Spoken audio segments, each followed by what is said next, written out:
இந்த பொண்ணு பாலடைஞ்ச குடோன்குள்ள வரா. அங்க வந்து டைம் மிஷினை தெரியாதனமா ஆன் பண்ணி விட்டுறா. அங்க ஏப்ரல் 16, 2003 அப்படின்னு சொல்லிட்டு காட்டிட்டு அங்க 2 லேசர் லைட்டுமே ஒண்ணா சேர்ந்து ஒரு லைட் மாதிரி வந்து அப்படியே பிளாஸ்ட் ஆயிடுது. அங்க இருந்து பயந்துட்டு அவ வெளியில வந்து பாக்குறா. வெளியில இருந்து பார்த்தா எல்லாமே டோட்டலா சேஞ்ச் ஆயிருக்குது. எல்லாம் பச்சை பசுமையா மாறி போயிருக்கு.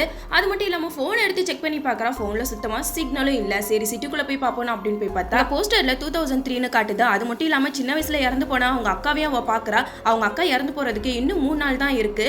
இந்த 3 நாள்ல எப்படியாவது நம்ம அக்காவை காப்பாத்திரணும் அப்படின்னு சொல்லிட்டு அவன் அக்காவை போய் மீட் பண்ணி பேசணும் அப்படின்னு சொல்லிட்டு நினைக்கிறா. அவங்க அக்கா கிட்ட போய் சொல்றா, நான் வந்து ஃபியூச்சர்ல இருந்து வந்திருக்கேன், நான் உன்னோட தங்கச்சி அப்படின்னு சொல்லிட்டு அவங்க அக்கா கிட்ட பேசிக்கிட்டு இருக்கா. இந்த மாஸ்க் போட்டவன் தான் அவங்க அக்கா கூட இருக்கிற ஃப்ரெண்ட்ஸ் எல்லாரையுமே கொலை பண்ணிக்கிட்டு இருப்பான். கடைசியா அவங்க அக்காவை தான் அவன் டார்கெட்டா வச்சிருப்பான். அந்த மாஸ்க் போட்டவன் வேற யாருமே இல்ல, அவங்க அக்காவோட ஃப்ரெண்டு தான். அவன் கூடயே இருந்துட்டு எல்லாரையுமே இப்படி கொலை பண்ணிக்கிட்டு இருக்கான். கடைசியா அவங்க அக்காவை கொல்ல வரும்போது அவ எப்படியும் அந்த இடத்துக்கு வந்துடுறான். அந்த இடத்துக்கு வந்து கொலைகாரன் கூட சண்டை போட்டு அந்த கொலைகாரனை கத்தியால குத்தி சாவடிச்சுட்டு அவங்க அக்காவையும் காப்பாத்திடுறா. ஃபியூச்சருக்கு போக இஷ்டம் இல்லாம அவங்க அக்கா கூடயே இருந்துடுறா.